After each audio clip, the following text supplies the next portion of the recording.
Supervisi adalah proses yang penting dalam pendidikan yang melibatkan pengawasan dan bimbingan oleh orang yang lebih berpengalaman untuk meningkatkan pembelajaran dan pengelolaan pendidikan.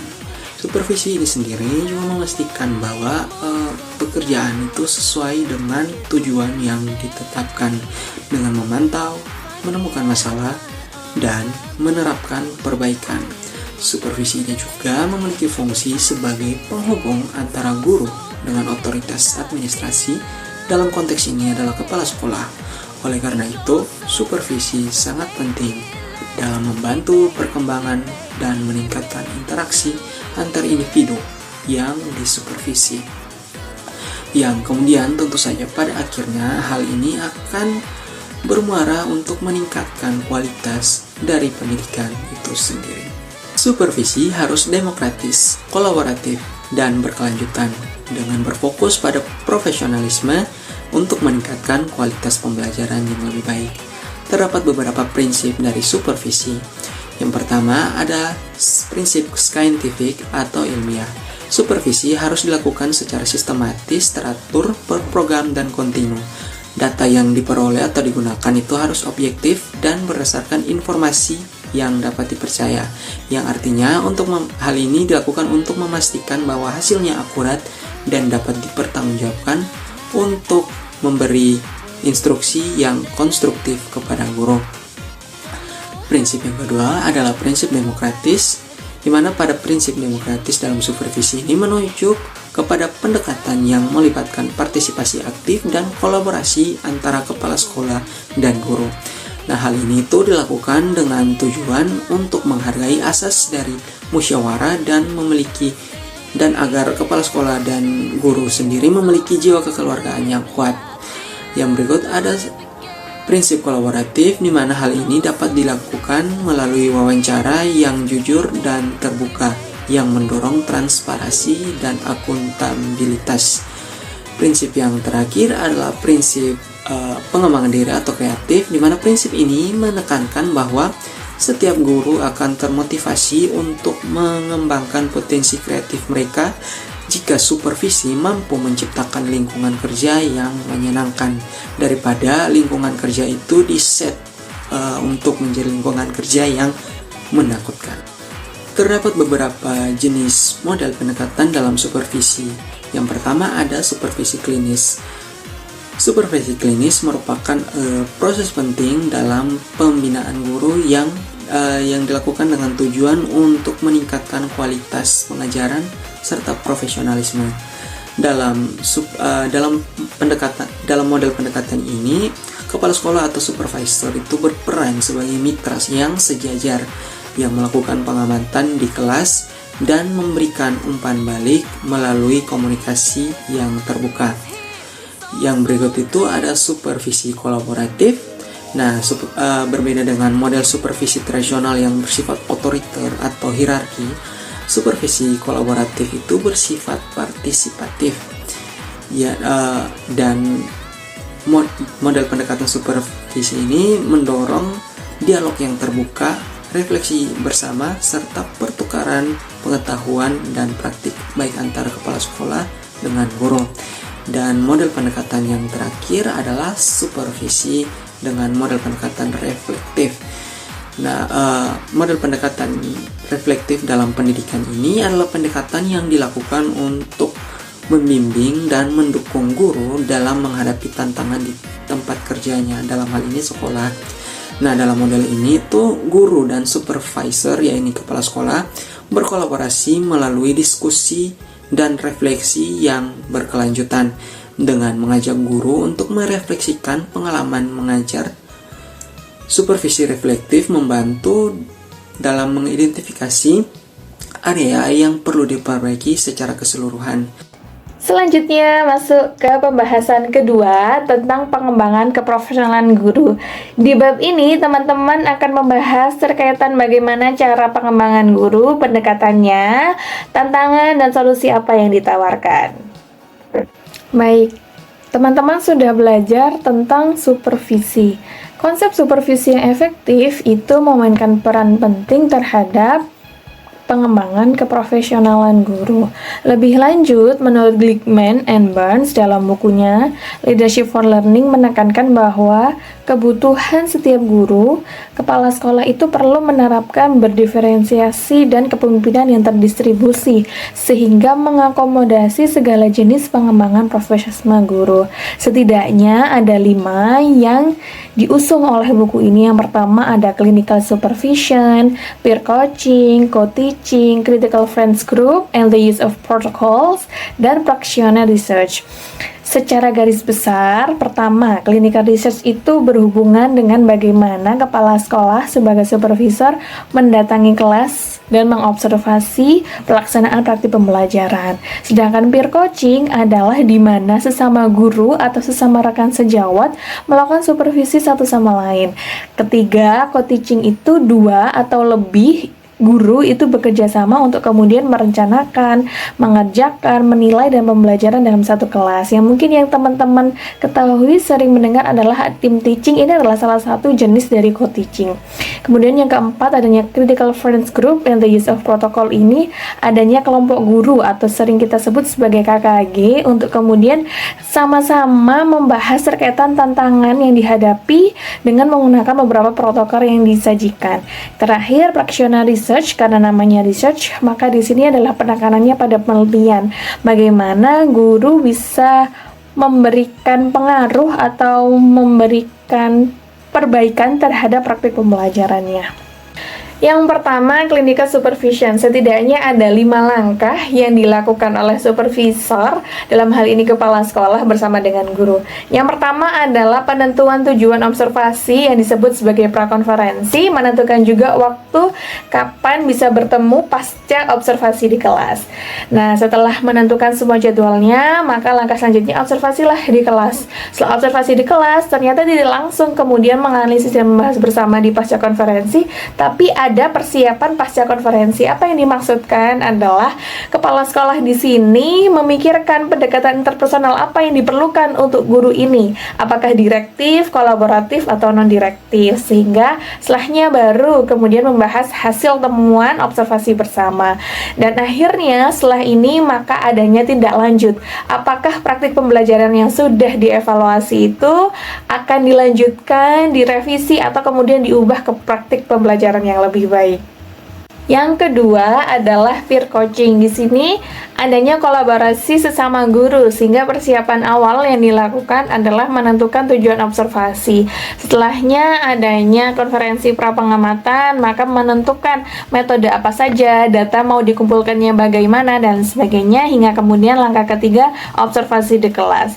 Setelah observasi di kelas, maka tentu setelahnya adalah pasca pengamatan. Kedua guru ini bertemu untuk kemudian membahas hasil observasi dan mengembangkan rencana untuk pengembangan pengajaran. Tentu yang akhirnya adalah adanya tindak lanjut dan evaluasi. Di sini pengembangan rencana tindakan dan evaluasi keberhasilan yang berkelanjutan diperlukan untuk memastikan efektivitas program dan memberikan kesempatan perbaikan. Biasanya untuk peer coaching ini ditentukan guru mana yang menjadi observer dan guru mana yang kemudian diamati di persiapan awal. Yang ketiga adalah co-teaching. Co-teaching ini merupakan pendekatan kolaboratif di mana 2 pendidik atau lebih kemudian berbagi tanggung jawab untuk mengajar sebuah kelompok siswa. Adapun strateginya ada 7 seperti yang tampak pada layar. Mulai dari yang pertama one teach one observe, maka di sini satu guru mengajar keseluruhan kelompok sedangkan satunya lagi mengamati aspek-aspek spesifik dari pembelajaran atau perilaku siswanya. Sedangkan yang kedua ada one teach one assist. Di sini berarti satu guru bertindak sebagai pengajar utama, sedangkan guru yang lainnya menjadi pendukung monitor, termasuk menjawab pertanyaannya siswa atau memberikan dukungan individual. Jadi ada guru utama, ada guru pendamping begitu. Nah, yang ketiga adanya tim teaching. Seperti halnya pada gambar, pergerakan panahnya sama. Maka di sini secara sinkron kedua guru mengajar bersama, begitu ya. Kemudian station teaching, di sini kita lihat siswanya dikelompokkan berdasarkan gambar yang ditanda dengan X. Maka di sini setiap guru memimpin satu station. Yang selanjutnya parallel teaching, di sini maka kelas dibagi menjadi 2. Nah, dengan masing-masing guru mengajar kelompok siswa yang berbeda, tapi dengan materi yang sama. Apa bedanya dengan yang keenam, yaitu ada supplemental teaching. Di situ ada perbedaan jumlah siswanya karena ada satu guru yang memang fokus untuk mengajar utama pada tingkat pembelajaran yang sesuai. Nah, guru yang lainnya akan memberikan pengayaan atau remedial kepada siswa yang membutuhkan bantuan tambahan. Jadi, ada perlakuan berbeda. Yang terakhir yaitu alternative or differentiated teaching. Di sini, guru mengajarkan konten yang sama tapi menggunakan pendekatan yang berbeda sesuai dengan kebutuhan belajar siswa. Yang keempat adalah Critical Friend Groups atau CFG, dan the use of protocol adalah salah satu pendekatan reflektif dengan bentuknya diskusi yang berisi kelompok kecil guru antara 5 hingga 8 dengan seorang fasilitator. Supaya diskusi ini terarah dan terstruktur, maka tentu ada protokol yang perlu diberlakukan. Yang pertama adalah turning protokol. Di sini digunakan untuk mengevaluasi dan menyesuaikan pekerjaan siswa atau praktik pengajaran agar lebih sesuai dengan tujuan pembelajaran. Jadi, guru mempresentasikan masalah dengan memberikan konteks, sedangkan anggota kelompok yang lain akan bertanya untuk klarifikasi. Ini kemudian akan memberikan umpan balik yang positif ataupun umpan balik yang negatif, di dalam artian umpan balik yang konstruktif maksudnya. Kemudian yang kedua, konsultasi protokol. Jadi di sini tidak semua guru kemudian membahas tujuan pembelajaran, namun ada salah satu orang guru yang kemudian membawa sebuah konteks masalah yang kemudian bersama-sama menentukan dan menemukan solusi potensial dengan menganalisis masalah dari berbagai sudut pandang. Yang terakhir, ada protokol-protokol lain dari kedua selain dari turning dan konsultasi protokol, karena mungkin protokol ini tidak selalu digunakan secara luas. Mereka dalam artian sekolah dapat modifikasi sehingga memenuhi kebutuhan spesifik dan tetap ada pengembangan keprofesionalan guru. Yang terakhir adalah practitioner research, mencakup berbagai jenis penelitian yang dilakukan oleh guru untuk memahami dan memperbaiki praktik pengajaran yang tentu bertujuan untuk meningkatkan hasil belajar dengan menemukan atau mengimplementasikan cara-cara baru untuk lebih baik dalam mengajar. Nah, jenis-jenis penelitian yang biasanya umum digunakan yang disebutkan dalam buku Leadership for Learning ada teacher inquiry, action research, dan appreciative inquiry. Yang pertama, teacher inquiry ini mengacu pada studi sistematis yang dilakukan oleh guru terhadap praktik pengajarannya mereka sendiri, sehingga kemudian ini hasil pertanyaan-pertanyaan yang muncul dari tantangan yang dihadapi sehari-hari.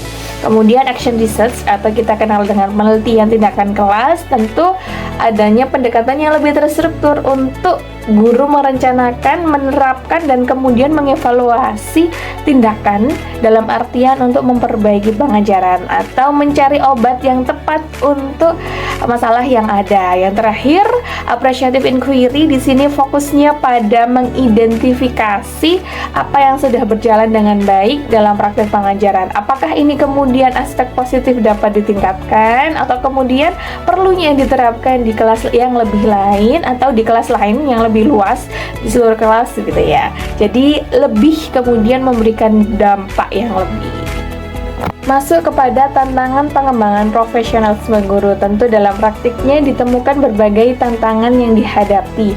Kami menemukan dengan merangkum dari berbagai sumber rujukan setidaknya ada 7. Yang pertama, adanya kurangnya umpan balik dan refleksi. Yang dimaksudkan adalah biasanya pendidik itu tidak secara aktif mencari umpan balik, entah itu dari rekan sejawat ataupun dari siswa berkenaan dengan pengalaman belajar mereka. Jadi hal yang menyebabkan stagnansi dalam pertumbuhan profesional guru. Yang kedua yaitu rencana pengembangan profesional yang tidak memadai. Maksudnya tidak ada rencana pengembangan profesional individu ke depannya. Jadi tidak fokus pada hal-hal tertentu yang memungkinkan dari diri guru itu untuk mencari perbaikan. Dan Evaluasi yang sistematis juga seringkali tidak diterapkan secara konsisten.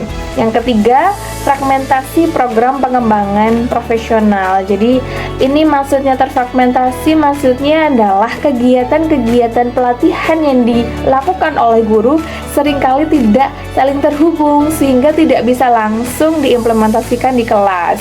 Kemudian yang keempat, ketidaksejajaran peran. Maksudnya adalah ketika peran sebagai supervisi dan sebagai evaluator menjadi satu sehingga ada rasa keengganan dalam artian menghambat komunikasi untuk kemudian melakukan tindakan perbaikan.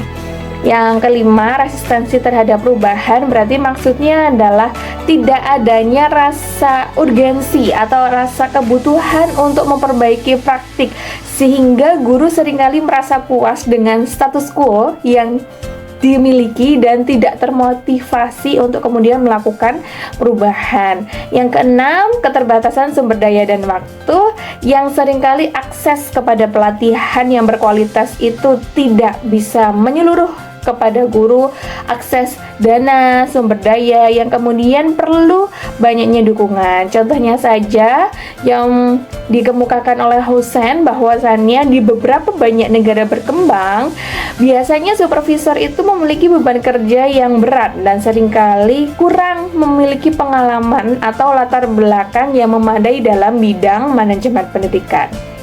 Yang terakhir, keterlibatan dan dukungan kepemimpinan sekolah yang terbatas, sehingga di sini seringkali fasilitas pengembangan profesionalnya tidak efektif karena kepala sekolah sibuk dengan tugas administratif dan tidak memiliki waktu atau tidak memberikan bimbingan kepada guru untuk praktik pembelajaran yang lebih baik. Maka solusi apa yang dapat ditawarkan berkenaan dengan tantangan yang dihadapi oleh para guru dalam praktiknya? Di sini disajikan tabel sebagai keterhubungan antara tantangan dan solusinya. Jika tantangannya kurangnya umpan balik dan refleksi, maka solusinya membangun budaya umpan balik dan observasi sejawat. Guru perlu dilatih untuk kemudian memberikan dan menerima umpan balik yang konstruktif. Jika tantangannya rencana pengembangan profesional tidak memadai, maka solusinya guru perlu membuat rencana pengembangan profesional individual secara tahunan. Apa indikator ketercapaiannya yang jelas pada saat setahun tersebut. Jika tantangannya adalah fragmentasi program pengembangan profesional, maka perlu adanya integrasi program dengan kebijakan sekolah. Di sini tentu peran kepala sekolah sangat penting untuk bisa mencari bagaimana program-program pelatihan yang relevan bagi guru untuk pengembangan profesionalisnya mereka. Jika tantangannya ketidaksejajaran peran dalam supervisi, maka bisa memisahkan fungsi evaluatif dan suportif. Maksudnya, jika kemudian kepala sekolah berperan sebagai evaluator, maka mentor atau pelatih sejawat atau guru yang memiliki pengalaman lebih dari 10-15 tahun akan menjadi dukungan secara pedagogisnya. Nah, kemudian jika tantangannya resistensi terhadap perubahan, maka solusinya dapat meningkatkan motivasi melalui pemberian insentif dan keterlibatan guru.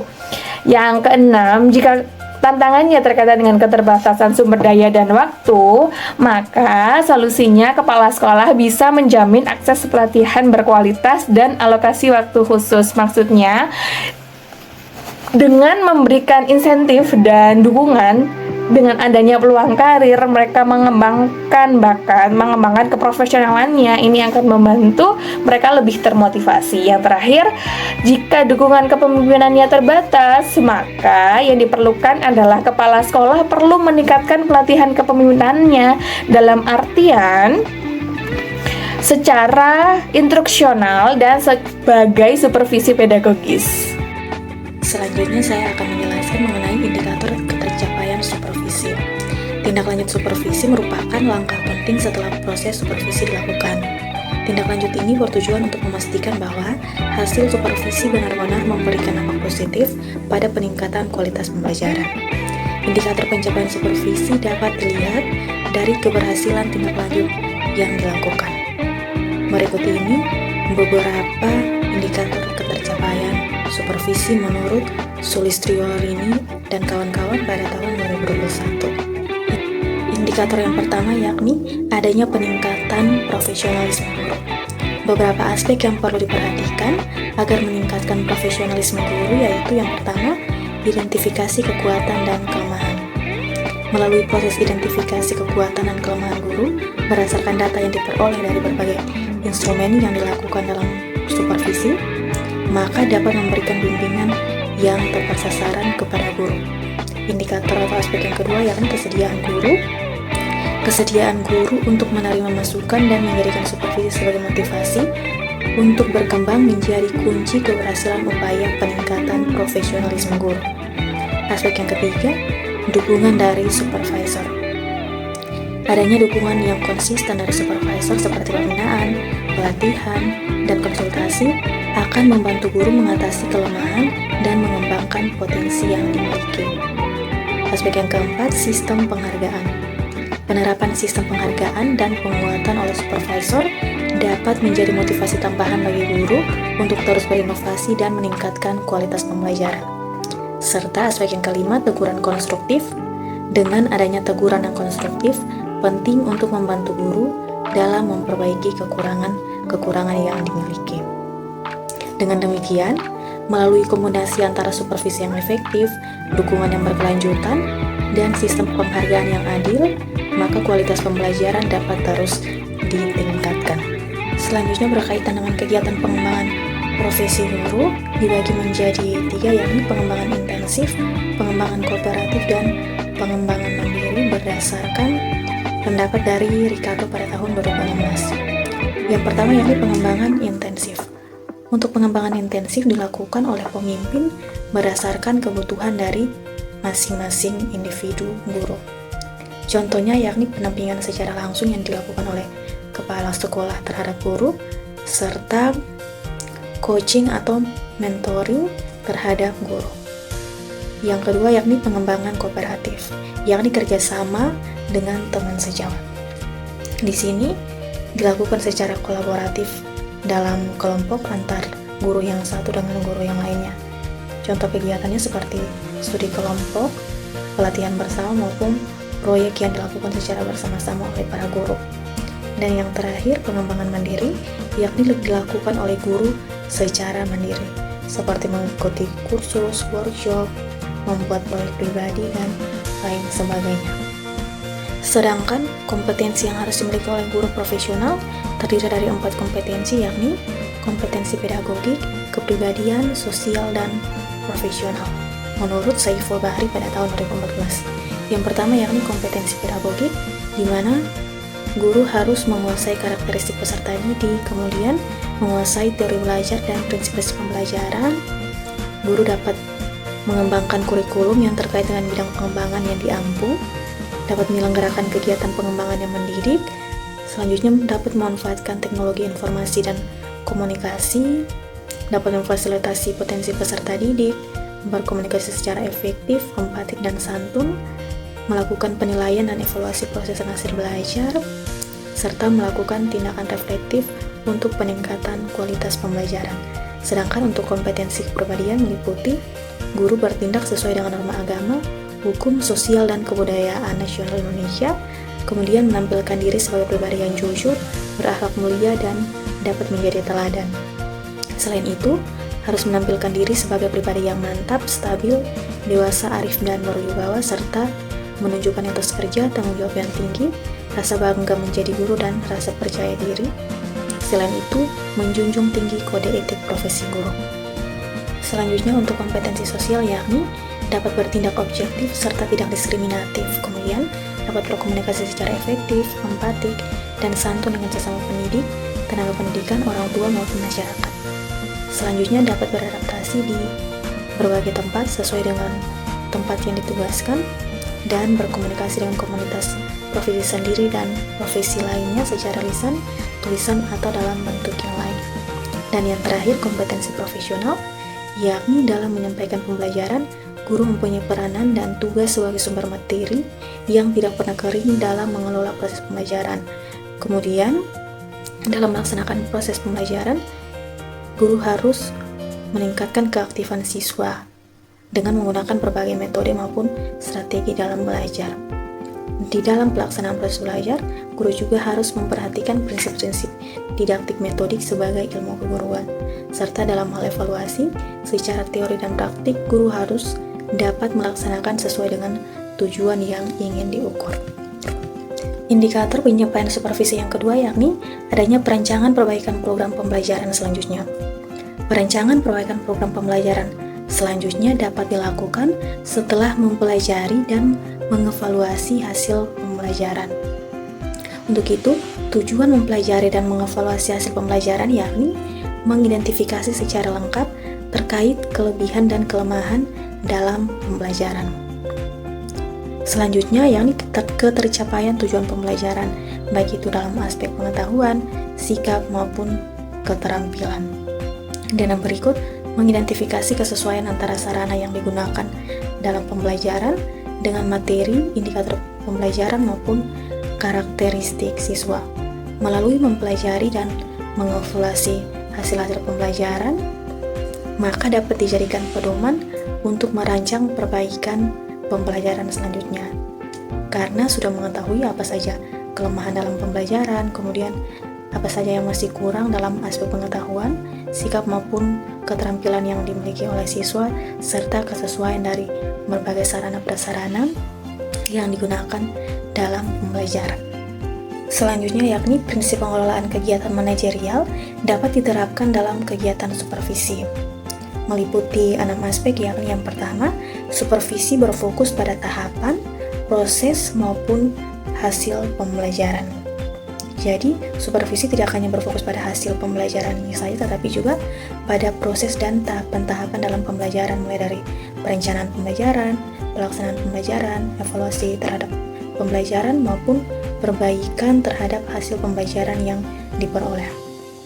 Kemudian, aspek yang kedua yakni evaluasi dilakukan secara komprehensif.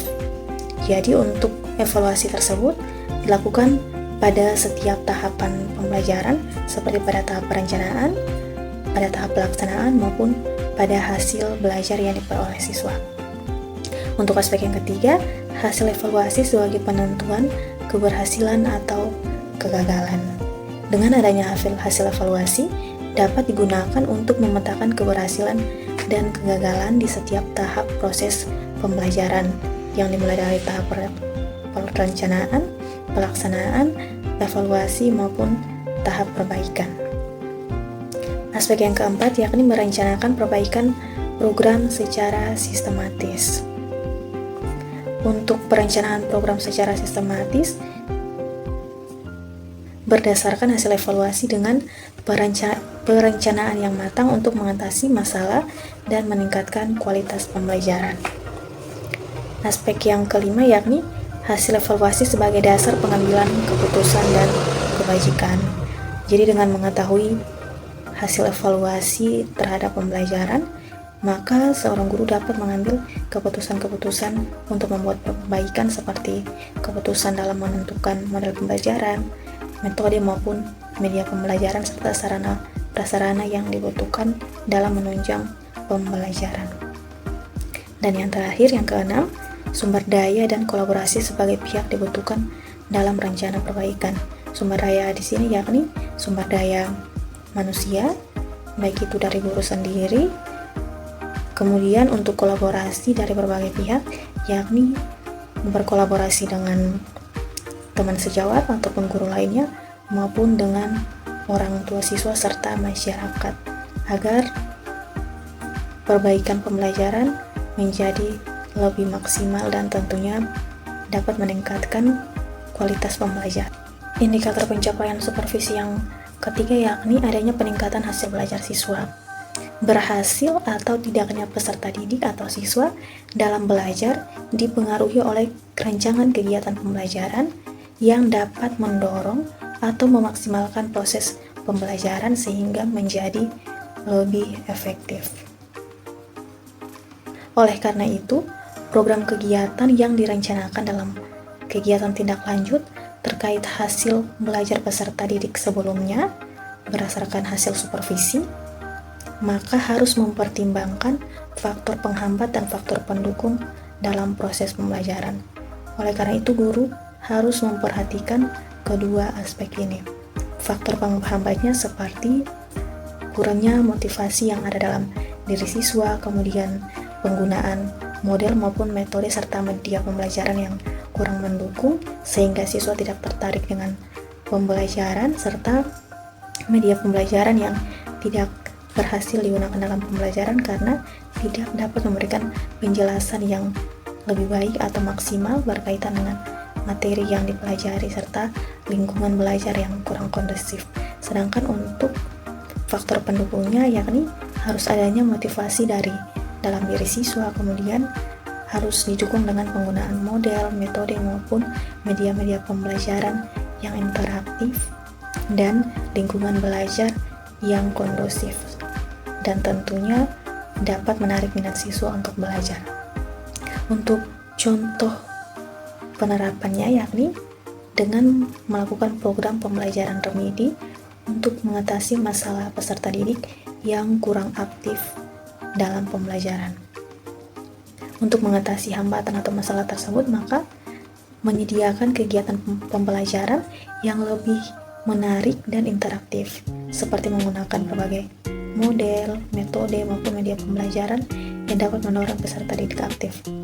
Model pembelajaran yang dapat digunakan seperti project-based learning, problem-based learning, discovery learning, kemudian metode dapat menggunakan berbagai metode yang bervariasi untuk mendukung siswa aktif dalam belajar seperti metode diskusi, tanya jawab, presentasi, dan lain sebagainya, serta media yang dapat digunakan seperti video, PowerPoint interaktif, berbagai media gambar, kemudian media berbasis teknologi seperti augmented reality dan virtual reality, dan lain sebagainya. Indikator ketercapaian supervisi yang terakhir yakni tercapainya dan terjaminnya mutu pendidikan. Kegiatan supervisi pendidikan selalu mengacu pada standar proses dan standar mutu. Standar proses yakni bagaimana proses pembelajaran berlangsung, sedangkan standar mutu yakni hasil yang diharapkan dari proses pembelajaran. Dengan melakukan supervisi, dapat memastikan bahwa semua kegiatan pendidikan di sekolah berjalan sesuai dengan standar yang telah ditetapkan. Selanjutnya, agar kita mengetahui tercapai dan terjaminnya mutu pendidikan, maka harus memenuhi 8 standar dalam pelaksanaan proses pendidikan yang merupakan batas kriteria minimum mengenai pelaksanaan program pendidikan yang bermutu di Indonesia. 8 standar yang harus dicapai yakni yang pertama, standar kompetensi lulusan berupa kualifikasi kemampuan sikap, pengetahuan, dan keterampilan yang harus dimiliki oleh peserta didik. Yang kedua yakni standar isi. Standar isi melingkupi ruang lingkup materi dan tingkat kompetensi tamatan, bahan kajian, mata pelajaran, dan silabus pembelajaran yang digunakan dalam pembelajaran. Yang ketiga, standar proses berkaitan dengan pelaksanaan pembelajaran. Untuk pelaksanaan pembelajarannya harus disesuaikan dengan tujuan pembelajaran sehingga dapat memenuhi capaian pembelajaran yang telah ditetapkan. Dan yang keempat, standar pendidik dan tenaga pendidikan. Untuk standar pendidik dan tenaga pendidikan yakni harus sesuai dengan bidang studi yang dianut. Selain itu, berkaitan dengan kelayakan fisik dan mental dari seseorang pendidik. Selanjutnya yang kelima, standar sarana dan prasarana meliputi ruang belajar, tempat untuk berolahraga, tempat ibadah, perpustakaan yang memadai, laboratorium, kemudian penggunaan teknologi informasi dan komunikasi harus sesuai dengan standar yang telah ditetapkan agar pembelajaran dapat berlangsung dengan baik. Yang keenam yakni standar pengelolaan berkaitan dengan perencanaan, pelaksanaan, dan pengawasan kegiatan pendidikan di sebuah instansi. Yang ketujuh, standar pembiayaan meliputi komponen dan besarnya operasional satuan pendidikan. Dan yang terakhir, standar penilaian pendidikan terdiri atas mekanisme, prosedur, dan instrumen penilaian hasil pembelajaran. Dari 8 aspek tersebut harus dimiliki oleh satuan pendidikan, guru maupun siswa. Dan ketika sudah mencapai standar-standar tersebut, maka mutu pendidikan pada satuan pendidikan tersebut berada pada kategori baik, atau pendidikan di satuan pendidikan tersebut dapat dikatakan berkualitas.